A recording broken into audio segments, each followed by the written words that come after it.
In this video I will show you how to create blank solution in Visual Studio and how to add other projects to this solution file. For this, go and open Visual Studio on your computer.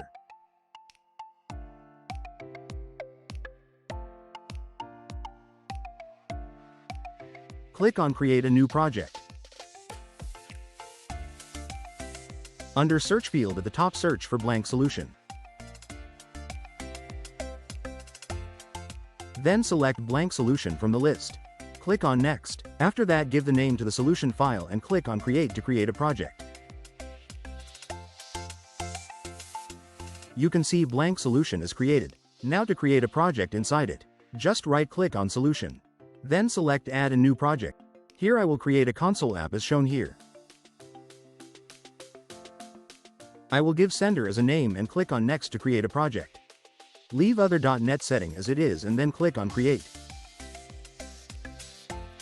You can see a project inside a blank solution. You can add multiple projects with same steps as shown here. In this way we have created a blank solution and adding project to it.